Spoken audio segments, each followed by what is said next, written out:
On today's CHGO Blackhawks show, Greg Boysen and myself take a look at a couple of redrafts that have gone around the hockey world and see where things shake out in the Blackhawks rebuild and if they got better or worse. Plus, we look at the calendar, a couple of games that you must see, and a Connor Bedard sighting out in the wild. All that and more shenanigans on the next CHGO Blackhawks show.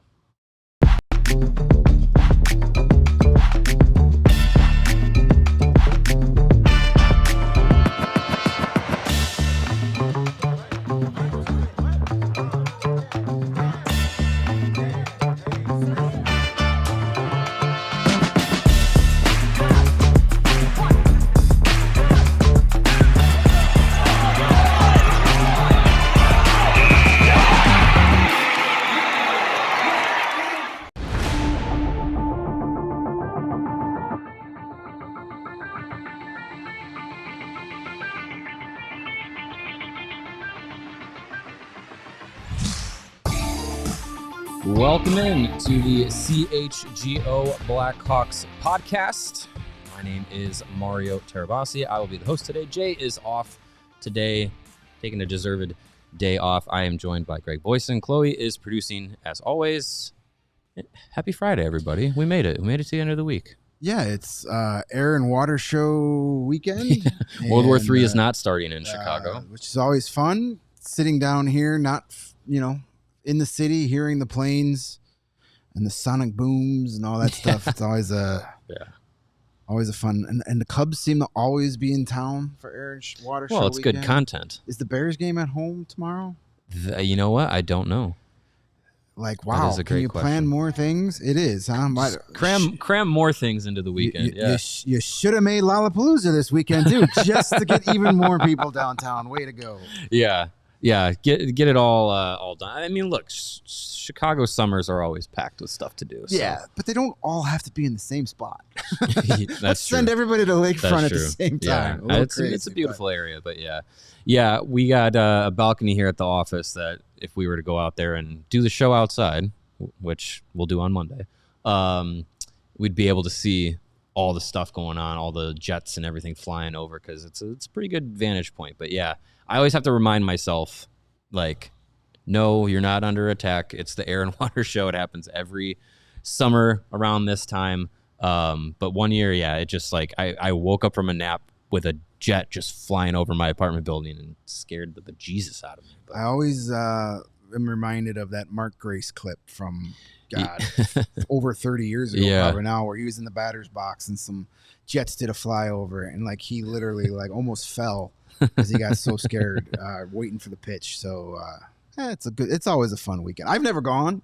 Yeah. But too many people. I've gone. I think I went one time as a kid. My parents like to go to the air and water show, either in Chicago or they go to ones when it's like, up in Kenosha where I'm from, or just along the lakefront. Like it always just seems like there's some sort of like Milwaukee will do one every now and then. Like they like that stuff. So I think I've been to it one time. I had to be a kid. Yeah. But that's not what you're here for. This is not the aviation podcast. This is the CHGO Blackhawks. I mean, it is podcast. August. There's not, we should have discussed planes. We came up with all this other stuff. Planes, trains, and automobiles. Favorite sports teams named after planes. Well, there's the New York Jets. Well, technically, the Blackhawks, named after an airborne division. That is true. So there we go. It's a history lesson. There we go. All right. See you on Monday. That's it. that's the show. No, this is the Blackhawks podcast, so we got to talk about Blackhawks. And that means we got to talk about Connor Bedard. It's in our contract, yes. At least once an episode. If you haven't heard, Connor is rehabbing his left shoulder from surgery earlier this summer. And he and former Blackhawk Mackenzie Entwistle were spotted at the National Bank Open tennis tournament. This video provided to the internet by a Twitter account called Bedsy Boop. And this was from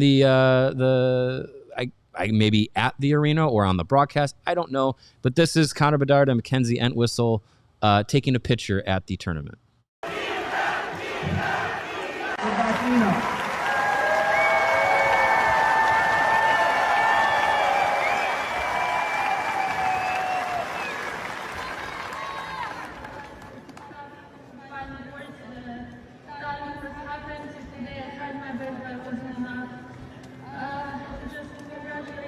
I mean, the shoulder there looked healthy. He was able to get the camera. Did not look like he was wearing a sling. Yeah. So, is he coming back? I don't know. I mean, like, good to see Mackenzie Entwistle. It is. Do we have the picture that this is the picture they went with? I guess they went with Bedard's. Okay. Because he posted it to his story and tagged Mackenzie Entwistle, and then I saw on Mackenzie Entwistle's Instagram, because I still do follow him. He reposted it. So he didn't post his own picture. So they must have thought Connor's picture was better. Connor had the better angle of stuff. No, cool that they're still hanging out. Mackenzie Entwistle was always a popular guy. Yeah. Well-liked, nice dude. I wouldn't have thought he would have been, a big tennis guy growing up in the orphanage and all that. I didn't know if there not would a lot be of tennis. I didn't think, maybe, I don't know. But I'm ignorant to how much tennis is played in orphanages these days. Yeah. But apparently he enjoyed that as well. So it's good to see. Good to see Connor is out there. And I don't want to be a conspiracy theorist, but he's out there. Looks like no sling. August 14th. We're still about 4 weeks away from training camp. Maybe Dr. We'll Frank Riviera was right. And, hey, who knows? He will only miss a couple games. I don't know. That would be nice. It's mid-August. We see a picture, and we're like, hey, look at that. He's perfectly healthy. Get him on the ice. I literally saw this like 10 minutes before the show started, and I was like, this is fun. We should at least talk about this for a little bit. But, that's good. Good to see Connor, and it makes me excited for training camp to get here as fast as possible.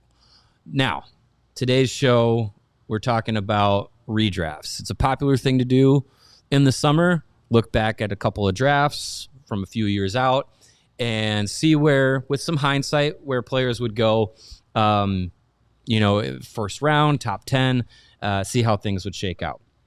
Something that caught my eye was how many I've been seeing recently and how things maybe would change if the Blackhawks rebuild went differently. So we're looking at the 2022, 2023, 24, and 2025 NHL Drafts, top 10s and first rounds. So the first rounds were redone in 22 and 23 by our buddy Scott Wheeler.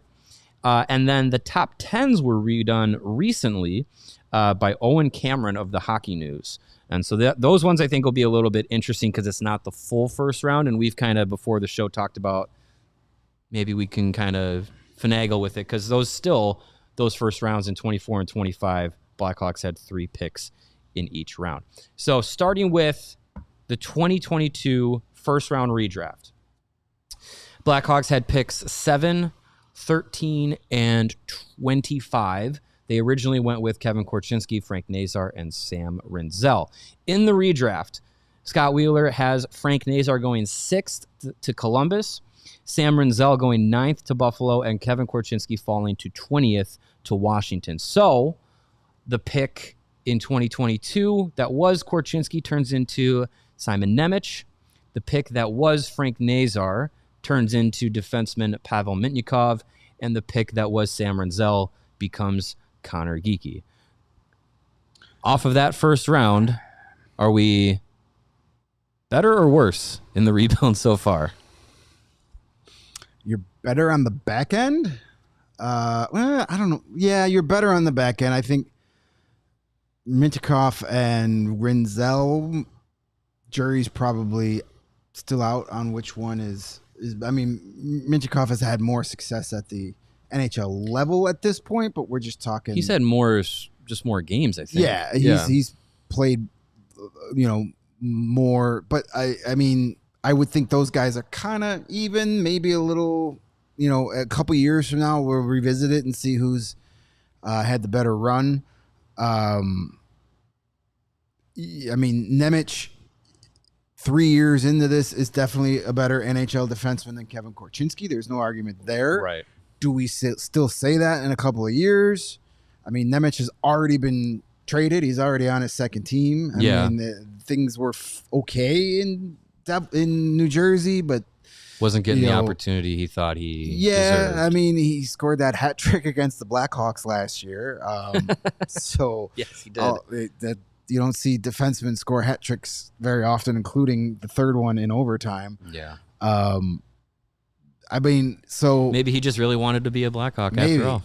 I mean, I think Nemec over Korchinski. I don't think anybody's really gonna be angry about that at this point. Again, a couple years from now, we'll see where those two guys are at. But you lose big time up front. Yes, because Nazar for Geekie is not a 1-for-1. Going from Frank Nazar to Connor Geekie is a big drop. Yeah. I'm fine with what the Blackhawks got out of that. You know, Korchinski, we still don't know. You know, he's been a disappointment, but I'm not writing him off completely just yet. You know, this year is going to be a huge year for him. See where he's at. You know, what we saw at the end of last season was encouraging. Mm-hmm. You know, the best defensively he's looked in the NHL since being drafted. And Sam Rinzel has still got a ton of upside. Yeah, he had some ups and downs last year, but young defensemen do that. But yeah, I don't like that Nazar for Geekie swap there. I mean, based off of what's available, I guess you'd say in these moments of where Scott Wheeler had things, I think to me, like, if I'm trading off Korchinski and Rinzel's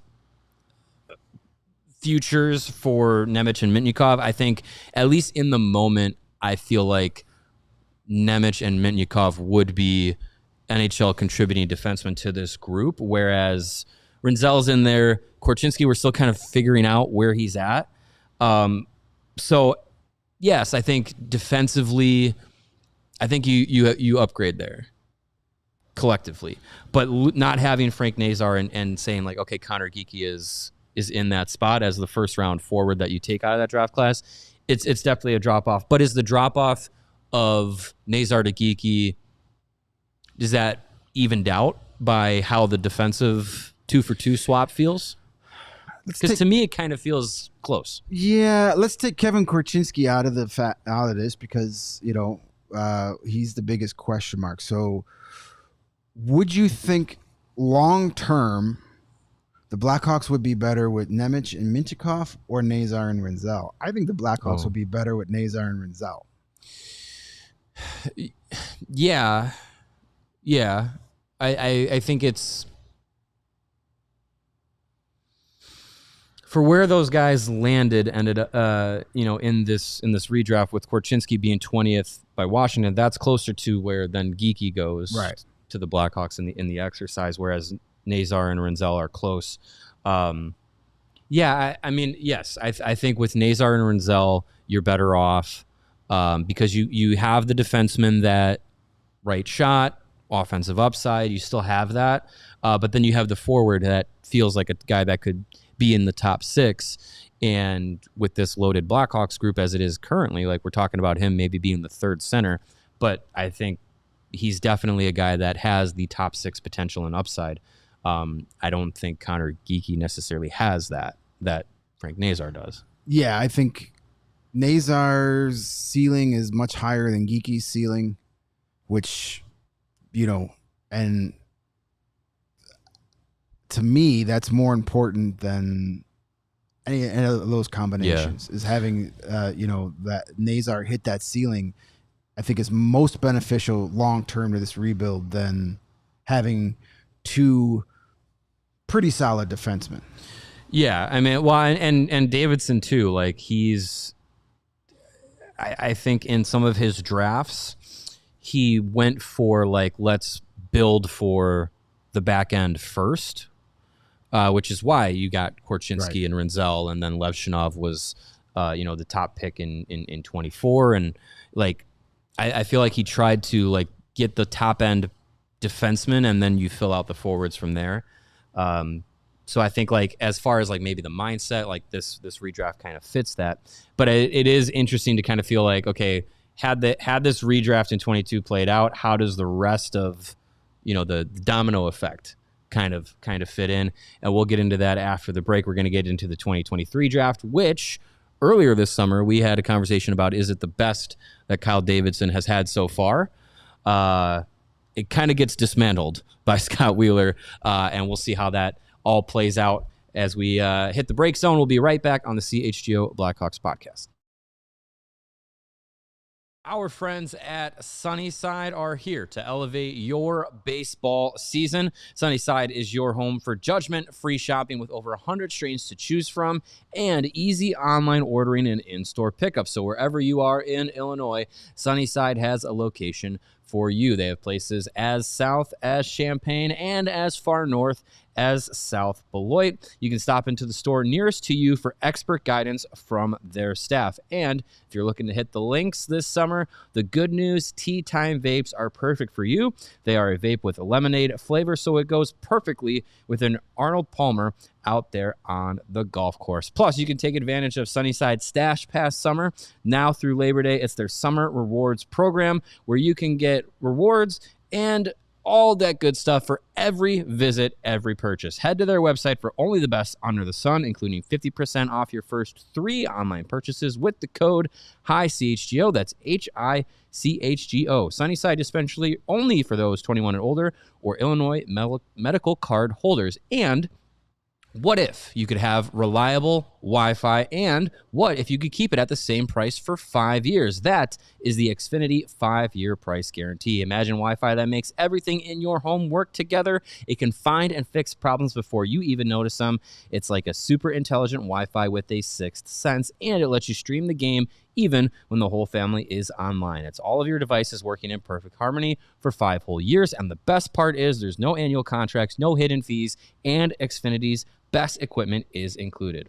A lot can change in 5 years. Championships can be won, records can be broken, dreams grow bigger, but your Wi-Fi, it should stay reliable and the price should stay put. Lock in your price and unlock the possibilities with Xfinity. Learn more at Xfinity.com. Xfinity, imagine that.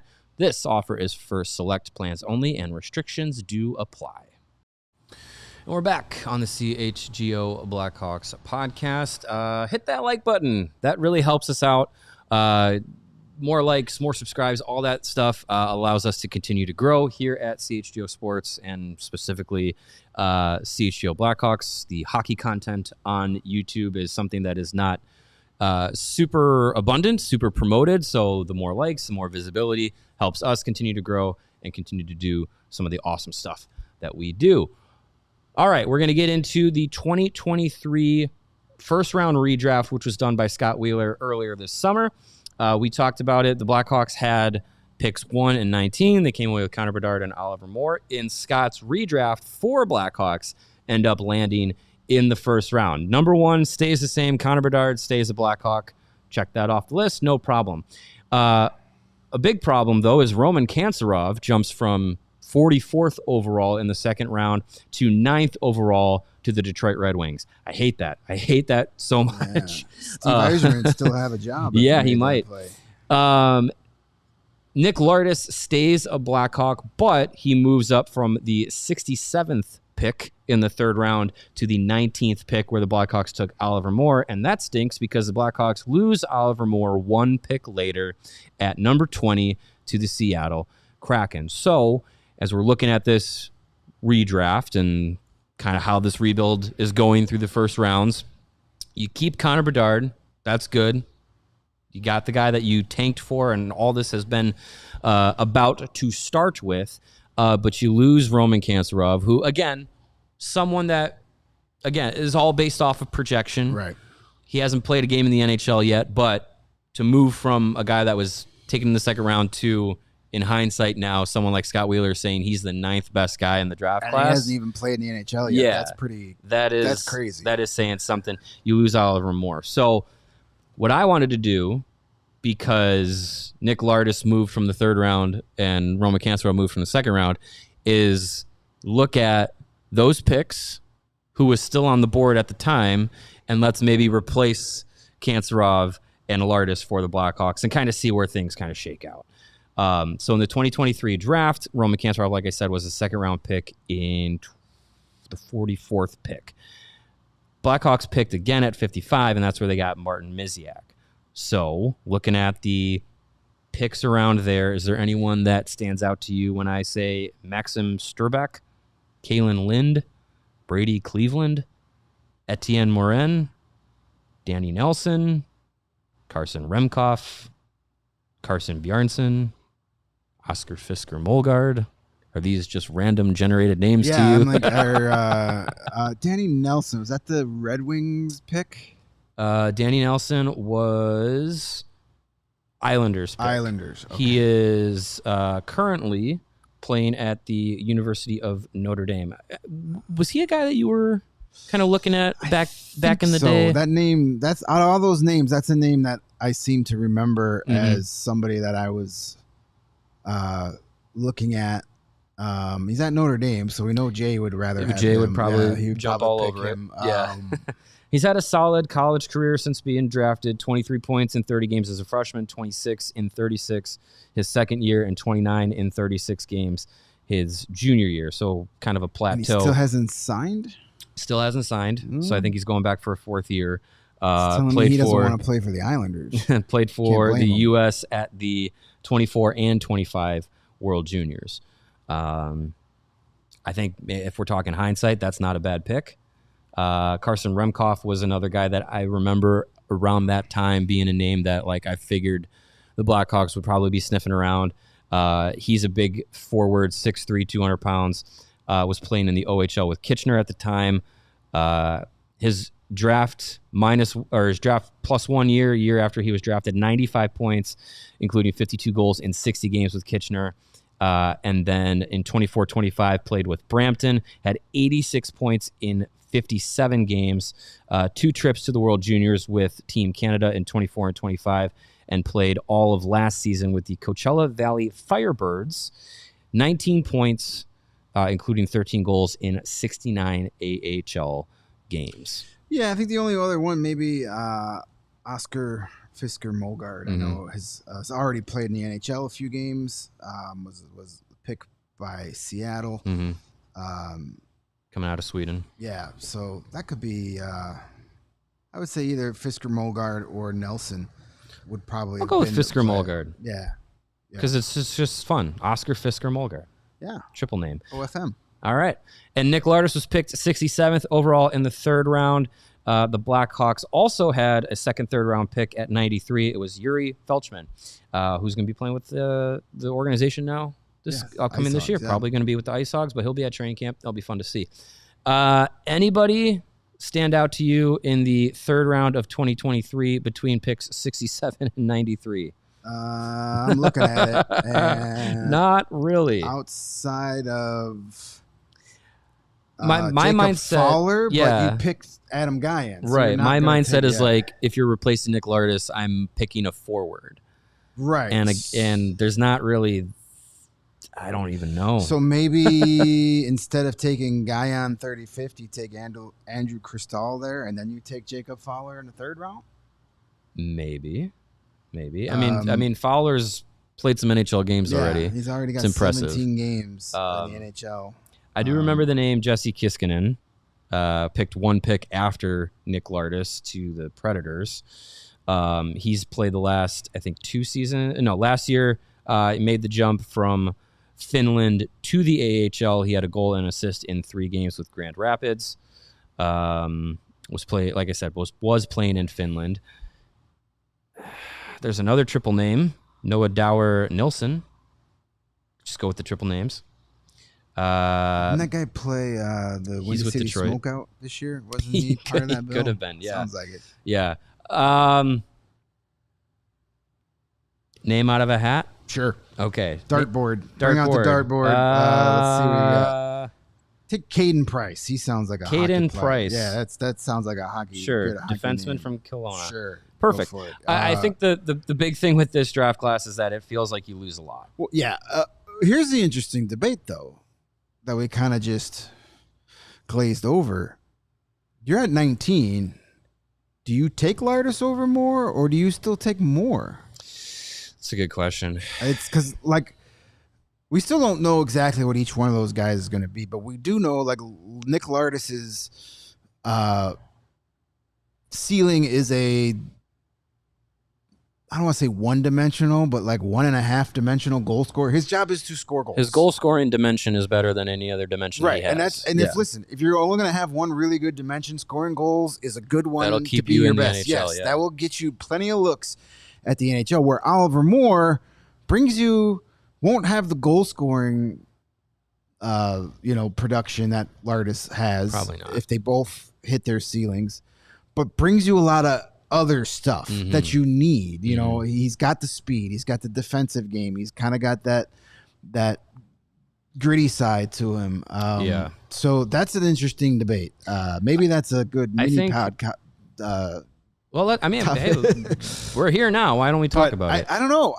I'm kind of sort of, and call me crazy, leaning to still picking Moore there. Yeah. Well, obviously, Kyle Davidson really wanted Oliver Moore. Yeah, he was trying to trade up to get him. And Oliver Moore going into that draft was considered, between a 10 and 15 prospect. So the fact that he was falling was surprising. I think if it were me, both in this exercise and not, because in this exercise you don't have Frank Nazar. Right.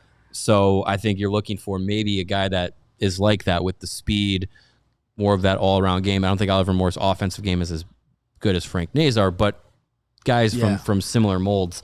Even in that sense, and then also in reality, I think I too would go Oliver Moore, because I think you want to have someone that can do a little bit of everything. And I think for this Blackhawks group now, they need someone like that can go in and forecheck, have the motor, he's not the biggest guy, he's not the most physical, but he's not afraid to do those things. He's not afraid to go in and be aggressive and hunt the puck down, and you need players like that. Yeah, you need those middle six. He is one of those middle six guys that, when you look at playoff teams, you look at championship contending teams, they have guys like that. And Oliver Moore's the type of guy that he'll do whatever you ask him to do. Like he's not a guy that's like, I can only do this and this is all I want to do. It's like, okay, you want me to kill penalties? Awesome. You want me to play, a checking role? Awesome. You want me to play up in the lineup and use my speed to create offense? Cool. Center, I can do that. wing, yeah. Center and wing, that versatility, where Nick Lardis, he's kind of just,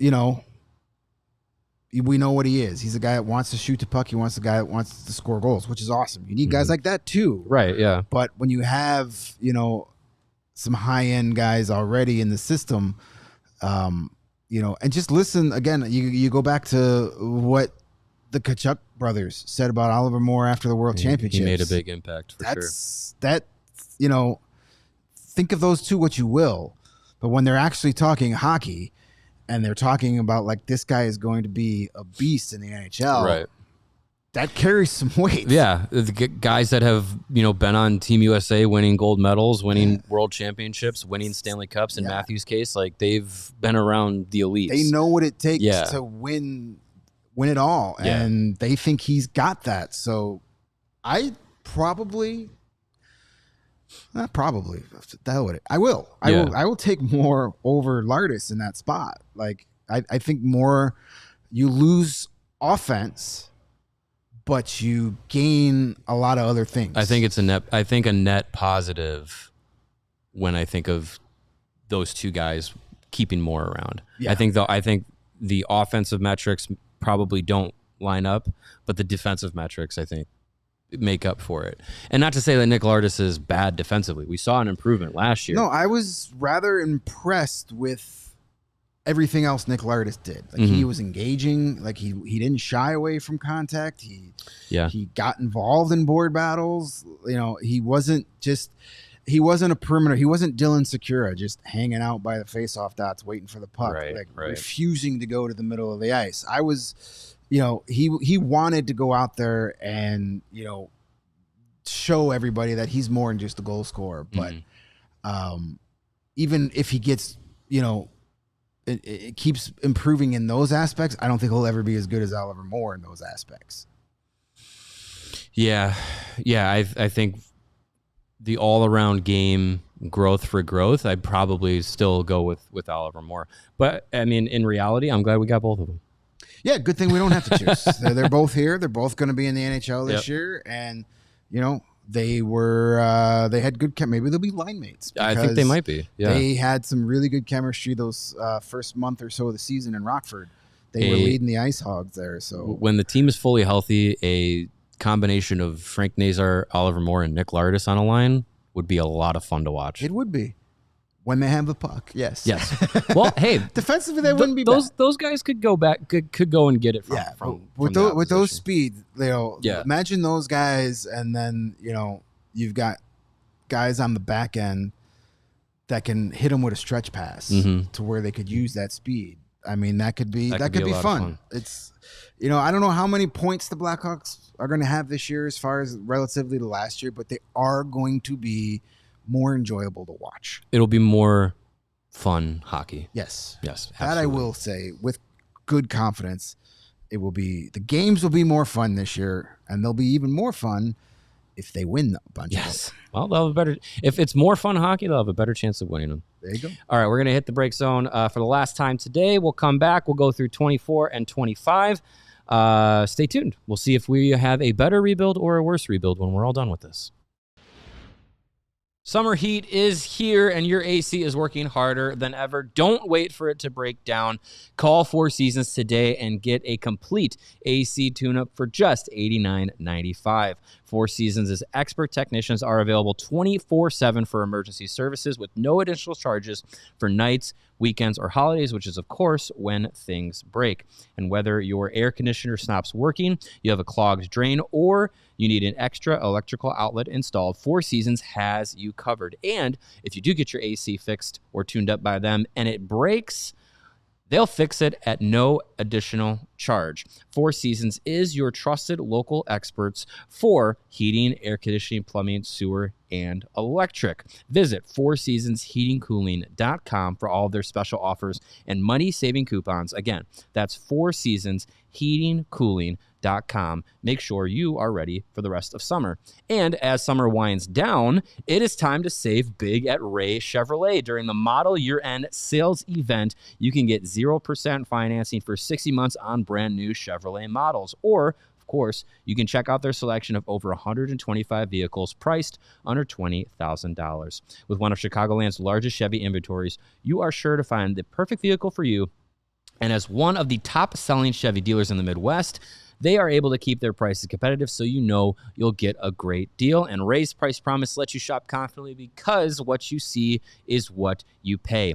Go see for yourself. You can visit our partner at their convenient location on Route 12 in Fox Lake, and don't let these savings pass you by. Shop the model year-end sales event all month long with 0% financing for 60 months on brand new Chevrolet models. Shop Ray Chevrolet in Fox Lake, or you can go to raychevrolet.com. They've been serving the community since 1963. Together, let's drive.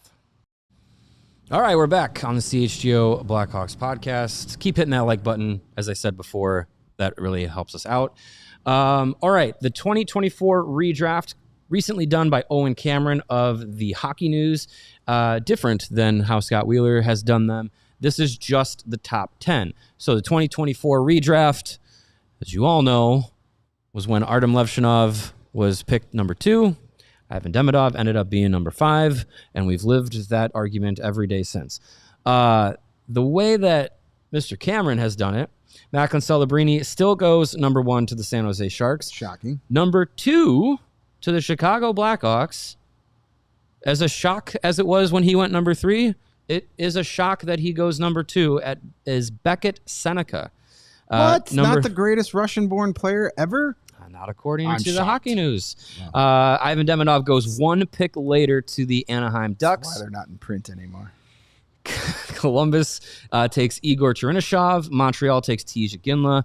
Ottawa takes Zeev Buyum. And at number 7, Utah takes Zeev Buyum. And then at number 7, Ottawa takes Artem Levshinov. Seattle at 8 goes Konsta Helenius. Calgary still gets Zane Parekh at number 9, and the Devils take Sam Dickinson. So, no Levshinov. It's Beckett Seneca. Your thoughts? I like Beckett Seneca a lot. A little bit of a different player than Demidov. I mean, when they both Yes. played last year, Seneca had 23 goals. Demidov had 20, but Demidov had 44 assists, so he had 4 more points. In their time in the NHL, 82 games for Seneca, 84 for Demidov, and they're like very similar, comparable, right? Like almost exactly comparable. 60 points for Seneca, 64 for Demidov in their NHL time. Yeah, and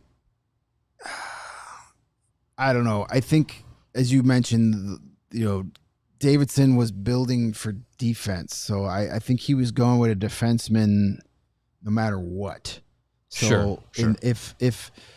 If he was going to take another defenseman there instead of Levshunov, is it Zeev Buyum? Does he go that way with 2? Here's the thing. I think one day this debate will completely go away because I still have a lot of confidence that Artie Levshunov is going to be worth this pick. Oh, yeah.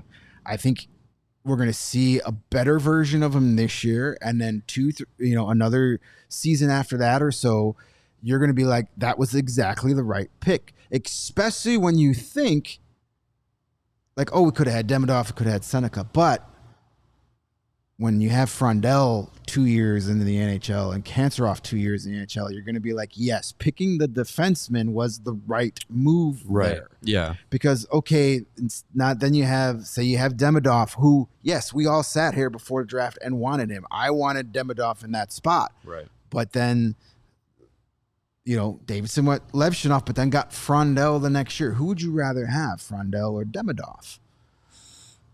It's still too early to tell, but I just think of types of players. Mm-hmm.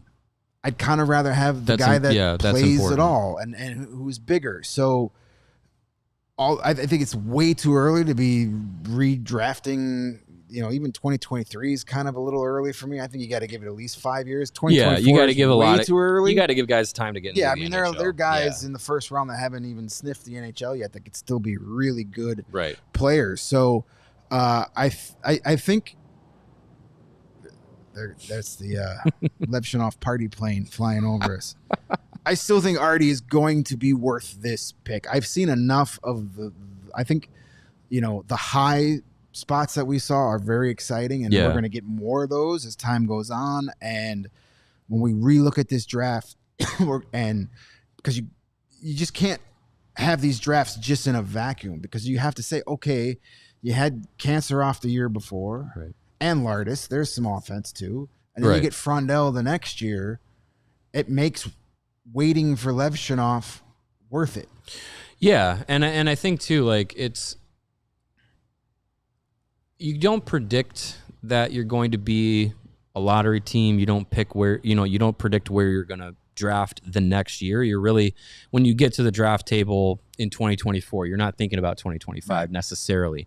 But when you're looking at, okay, where's our prospect pool at? What do we have? What do we don't have? You do have to have kind of in the back of your mind, especially when you're picking as early as number 2, you have to nail that pick. You don't always say, oh, well, I'm going to get a redo next year. And I think if the Blackhawks were looking to say, we need to nail a defenseman here, your choices were Levshunov, Parekh, Dickinson, Buyum. Like, again, it felt really like you could just throw those names into a hat, pick one, and you'd be right or you'd be wrong, like depending on who you talk to. Yeah, there was no Matthew Schaefer in that draft. No, and so to my point, in 2025, the top of the defensive class, which again, you don't predict you're going to be in the lottery, but you don't want to say, well, we're not going to be, so you don't even care about it. But you look at the 25 defensive class, it was Schaefer and then a big drop off. Yeah. So if you weren't going to be 1 or 2 in picking first or second in 2025, you had no shot at him. Right. So if you don't take Levshunov, if you go with Demidov or Seneca, then in 25, well, you don't get Schaefer. So your defensive group is still Renzel and Korchinski.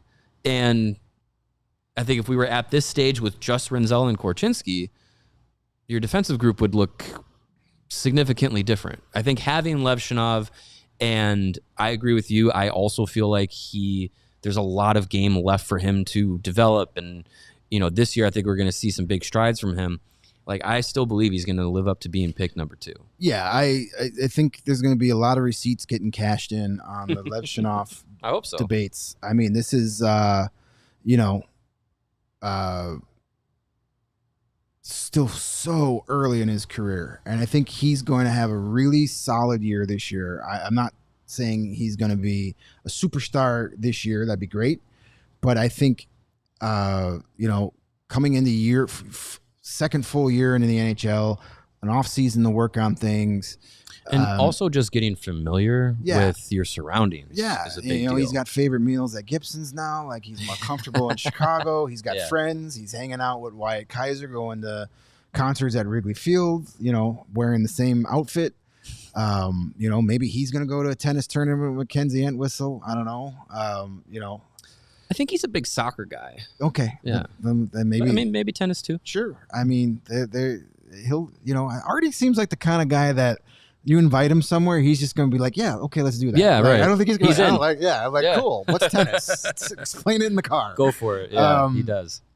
I just think we're going to see, and then when you talk about where he slots in this year, with the addition of Bowen Byram, that takes a ton of pressure off of him too, because he's not going to be looked upon to be that number one power play quarterback, or even on the top pairing right now. Mm-hmm. Doesn't mean he's not going to be there at some point, but that means he doesn't have to worry about that this year. Yeah. Which can go a long way as development. So I think when this is still all only 21. Yeah. It's 20. It's so like we've become such a instant gratification when it comes to draft picks. Like, you have to be good right away. Yeah. And when it comes to defensemen, guys like Matthew Schaefer are the freaks. They're the guys that doesn't happen very often. Yeah. Now, we've had some of those guys in recent years, Makar and Quinn Hughes, that were just amazing right out of the gate. But even those guys went to college. Yeah. They had some extra time. Yeah. But once they got to the NHL, they were really good from day one. So we've had 3 or 4 of those guys in the last 6 years, which is insanely rare. So you've got to give him his time, and I think the patience will pay off. Mm-hmm. And there'll be a day where people are gonna be like, you know what, that was the right pick, right? And I'm glad he made it. Well, I mean, Levshunov turns 21 at the end of October. We heard from Bowen Byram this summer that just this past season, when he was 24, 25 years old, is when he really started to say, I think I've figured it out being an NHL defenseman. Throw it back to Duncan Keith and Brent Seabrook. When they kind of figured out how to be solid top-end NHL defensemen, they were also 22, 23 years old.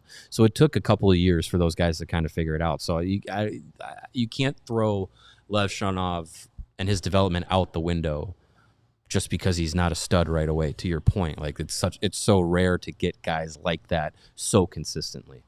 Okay, so the other caveat of this experiment now is that was just the top 10. It's not the full first round. Right. Blackhawks also picked in 2024 at 18th overall and 27th overall. They took Sasha Boisvert and Marek Vanacker. Do you change either of those picks? Because I do.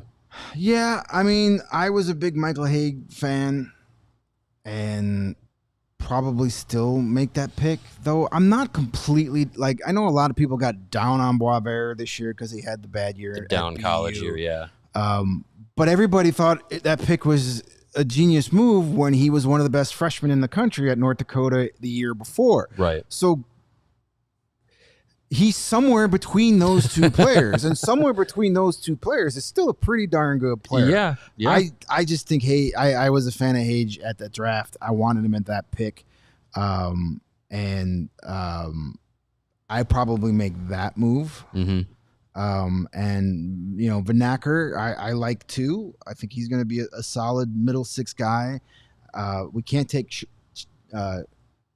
Chernyshov there because in the redraft he was already a top 10 guy. Yeah. So guys picked behind Boisvert, notably Trevor Connolly, Cole Iserman, Michael Hage, Igor Surin. Guys picked behind Marek Vanacker, Matvei Gridin, Ben Danford, Sam O'Reilly, EJ Emery, Emil Hemming, and also Liam Greentree was 1 pick ahead of Vanacker. Like that 24 draft class was pretty solid, especially getting to the late rounds with some of those players. Yeah. Like that's a pretty solid group.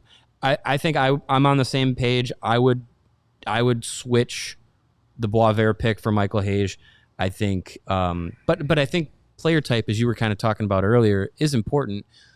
Boisvert's projecting to be like a power forward guy, and this offseason we've seen him add the power. Hage is not the same. Right. So, I think I think if you're looking at player type, it might influence that pick. But I think for me, if I'm looking like skill for skill, I would go Hage over Boisvert. But again, it's still hard to kind of figure out because Boisvert has played 7 games in the NHL. Hage has been a stud at Michigan, but has yet to play pro. Is he pro this year, or did he go back to Michigan? That's a good question. I don't know exactly. I have to figure it out. But I think the Boisvert pick, I would switch for Hage. For Vanacker, like of the guys available, I think you're fine keeping him at that pick. All right. Yeah, the only change I might do over Vanacker, and I really like him, and I think part of the reason he was even available at 27 was because of the shoulder injury that he had, where he might have not been available at that point. Mm-hmm. Since you took Seneca number 2 and you didn't get that defenseman, Hage is going back to Michigan. Okay. At 27, do you take Cole Hudson? Ooh. He was still on the board. That is true. He didn't get picked until pick 43 with the Capitals. So there's something. Interesting. If you have Seneca and then Boisvert at Hage, if you're looking you want to add that defenseman, do you go Cole Hudson over Merrick Vanacker? I think in hindsight you would. Right. If you wanted to have a first round pick used on a defenseman. Yeah, I think grabbing Cole Hudson would be good. But he had similar, discrepancies as his brother did. And that was before Lane went out and became the guy that he did. So, yeah, I do wonder about Cole that. drafted higher than Lane. Wasn't Lane like Lane was 60-something? Was he late second round? Yeah, I think he was in the 60s. I remember wanting Lane Hudson just for the fact that he was... Wait, went to Wisconsin, of course. No, he didn't. Oh, no. I'm thinking of... who's the Wisconsin guy you were? He was... Yeah, you're right. He was 62nd overall. Yeah. Late second round. Who's the Wisconsin guy you were? Was it Strummel? Was that the guy? Charlie Stramel. Yeah, I did. Yeah. Well, he left Wisconsin, so screw him. All right. 2025. This also coming from Owen Cameron of the Hockey News. Top 3 picks where the Blackhawks picked 3rd, Anton Frondell. They stayed chalk. It goes Matthew Schaefer, Michael Misa, Anton Frondell. At number 4, Porter Martone jumps up for Utah. Nashville still takes Brady Martin at number 5. The big jumper is Alexander Zarkovsky. Zarovsky was, I think, a 3rd round pick or second round pick. Second round. He moves all the way up to number 6 with Philly. Caleb Desnoyers goes to Boston. James Higgins goes to Seattle. Ben Kindle moves up to Buffalo, and Jake O'Brien goes to Anaheim. So no change there. Hawks still get Frondell. I'll do the same thing we did with 24. You had 2 late first-round picks in Vaclav Nestersil and Mason West. Do you change either of those picks looking at the back end of the 25 draft? It's still so early to tell that I'm cool with. I like both of those guys. I think Mason West, I'm excited to see what he does this year at Michigan State. Mm-hmm. This year and likely at least another probably 2 years. But I think his ceiling is he's such a boomer bust kind of pick, but I'm excited to see what he can do. And I really was impressed with Nestersil last year too. So I'm fine with those 2 picks right now. And it's so early to really, there's not like a guy that was taken in the mid second round that's already played a full season in the NHL where you're like, oh my God, how do we miss that guy? Right. Yeah. I mean, it's, it helps with our mid-August content, but redrafting a draft that's a year and a half old is kind of silly. Yeah. I agree. I don't really look at the guys picked in that area as anything really, any known commodities. Nestrasil went 25. Riker Lee went 26. Mason West went 29. You also had Lyndon Lakovich and Sasha Boumediene picked between those guys. Right after Mason West was Joshua Ravensbergen, the goaltender for the San Jose Sharks. Henry Bruzewicz and then Cullen Potter rounded out the first round. I'm completely fine with both of those guys. I am very intrigued at what Mason West will look like as a full-time hockey player. And Michigan State's going to be loaded with talent. So it's not like he's going to a program where, you know, he might be leaned on as like, oh, you got to be like our big guy. He's going to go somewhere where he's going to play with a lot of talent around him, which I think is going to help. He's going to have to fight for playing time. That'll also be part of it. He'll have to earn all those opportunities. The good news is Michigan State has a ton of one and dones on that roster. Yeah. So I think beyond his first year. Yeah, this season is going to be kind of like him almost trying out for his sophomore season. So we're like, play really good your freshman year in a limited role, get more playing time as the season goes on, and then coming into that sophomore season, you're going to be one of the studs from day one. Yeah. Yeah, I think he'll get that opportunity. Let's look at Michigan State's ridiculous roster. Yeah, it's you got Ethan Belchitz, Jack Hextall. Those guys were first round picks this year. You also got NHL draft picks Jimmy Clark. You've got, as I mentioned, Riker Lee. You've got Caden Lindstrom getting healthy. Cullen Potter, Shane Van Saggy, Mason West. You also have defensively Chase Reed, Matthew Leahy, Tommy Blyle, Sean Barnhill, and then in net the aforementioned Joshua Ravensbergen. And a crazy amount of first-round picks. There was another first-round pick, the kid from the Ducks, who signed unexpectedly. Klepov. Yeah, Nikita Klepov, the guy that led the OHL in scoring. Yeah, he was going to go to Michigan State, and then he was like, you know what? I'll go play pro. I'm good. He might have a chance with how the Ducks have gone. Yeah, I mean, yeah. Get a jump start on that offer sheet from the Flyers.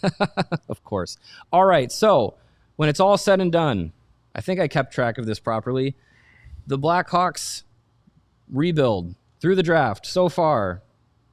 Simon Nemec, Pavel Mitnyakov, Connor Geeky, Connor Bedard, Nick Lardis, Becken Sedeka, Michael Hage, Merrick Van Acker, Anton Frondel, Vaclav Nestrasil, Mason West. You take out Kevin Korchinski, Frank Nazar, Sam Renzel, Roman Kanserov, Oliver Moore, and Artem Levshinov. We also did Danny Nelson and Name from a Hat. Yes. Okay. That guy. We let the sorting hat take Are we better or worse?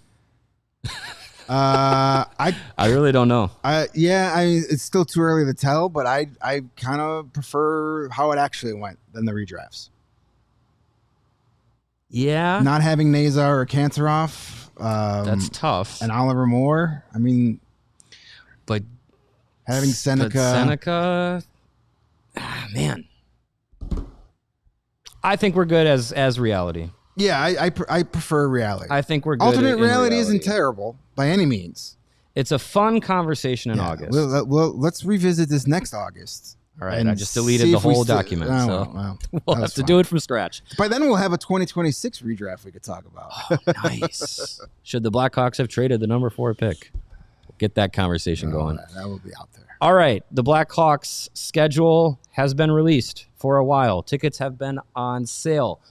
Must-see games this year, not necessarily, well, you explain. Your 5 must-see games for the Blackhawks this year. Yeah, I mean, these are the games I'm most intrigued with. And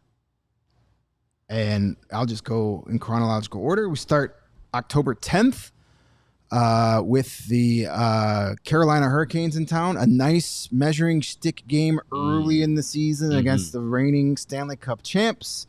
Saturday. Second home game. There won't be any Connor Bedard. Maybe, I don't know. He looked pretty good at that tennis tournament. Maybe Dr. Nick Saravalli was right. But that's a good measuring stick. And then November 2nd game against Colorado coming to town. That's another one of those measuring stick games that maybe Connor Bedard is actually in the lineup by then. Yes. At least he'll be getting close. But best team in the Western Conference last year, McKinnon and McCarr in town. Those are always fun to watch. Those two games are kind of like, hey, we want the Blackhawks to take the next step. Have they? Like, how close are they? Yeah. Are they beating these teams? Are they hanging with them, or are they just getting waxed up and down there? Yeah, here's your ass. And then the third game I have is also November 17th against the Maple Leafs. Not only is it Bedard versus, if Bedard's playing, I would think by then he's back. That's past the original timeline. The timeline would say he's back by then. So you can have Bedard versus McKenna for the first time. That's fun. But it's also the Centennial game, and I'm really intrigued on what the Blackhawks are going to do for that. My next intriguing games, two wrapped into one, and it's the Global Series against Ottawa in Germany, December 18th and 20th. Those are always kind of fun, getting to play in front of rabid fans that don't get the, I'm sure Ottawa will be the home team for both of those games with Tim Stützle playing. They flip-flop. Yeah, but I mean, as far as like fans cheering for him, I think Ottawa will have more people playing. Should have never traded Lucas Reichel. Exactly. It's not too late. You can get him back. But those would be fun. And also, doing a post-game show at like 10 o'clock in the morning will be that'll be fun. The 7 a.m. puck drop is... Hey, it'd be like the Olympics all over. I'll bring my blanket. And the last game I have is March 19th against the San Jose Sharks. The only visit to the United Center this season for the Sharks with Macklin Celebrini. They play in San Jose twice, but only in Chicago once. And March 19th, Blackhawks Sharks. If the Blackhawks are where they want to be, that should be a really important game. March 19th is at Utah. March 16th. I have the wrong date. March 16th. It's the all your points are correct. It's just one Never game. Mind the date. One game back. That game's probably sold out anyway. You got to go to Game Time and get your tickets. Yeah. So. Instead of Game 73, it's Game 72. Yes, I agree. That is a good one. My games are basically in chronological order, but because Chloe did it that way, I'll do it in chronological order. The first one that I'm circling is November 12th, home game against the Buffalo Sabres, because I think the timeline, if it is at its latest, that should line up for Connor Bedard's return game. And I think that would be a lot of fun. And November 12th, if you haven't yet, go to allchgo.com/events. Company man. And get your takeover tickets. CHGO Blackhawks takeovers, 3 of them this year at the United Center. The first one is going to be that November 12th game against the Buffalo Sabres. It'll be the revenge game for Bowen Byram. It'll be Patrick Kane playing the team that he snubbed in the offseason, and probably Connor Bedard's return to the ice. That takeover is November 12th. It is in section 106. It also includes a food and beverage credit of $40 and a pregame meetup at Crossroads. We also have our Banner Suite game January 16th. That is against the Detroit Red Wings. And April 10th, the regular season finale against Seattle. All right, my final games. I'm going to get them in here. December 12th against Utah. January 4th at Montreal.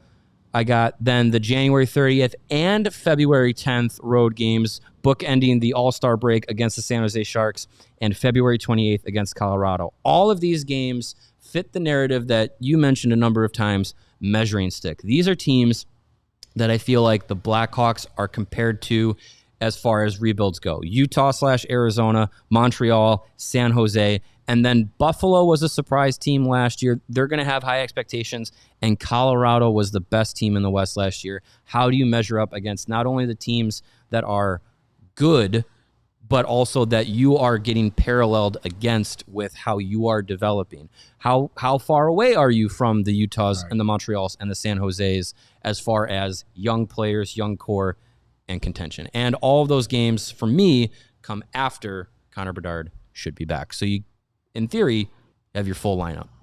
Should be fun. Should be fun. I hope it's fun. I hope the season is a lot more fun than it has been, and it's shaping up to be. Speaking of fun, Monday's show.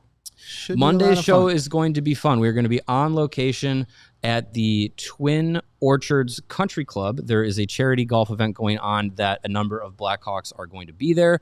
We will be there. We will be talking with Blackhawks head coach Jeff Blashill. We might run into Kyle Davidson, see if he'll speak off the record to us. Yeah, maybe get him to read some mean comments. Maybe we'll see. And then some players and alumni are also going to be there. We'll see if we can get some fun content, and we will be doing the show pre-recorded on Monday, but it will show up at 3 o'clock. We will be out there at the golf course. Hopefully it's a nice sunny day. Yeah. Well, if it's raining, it's even more time for them to talk to us. That's true. It'll be rained out. All right. We will see you on Monday on the CHGO Blackhawks podcast. Have a good weekend, everybody.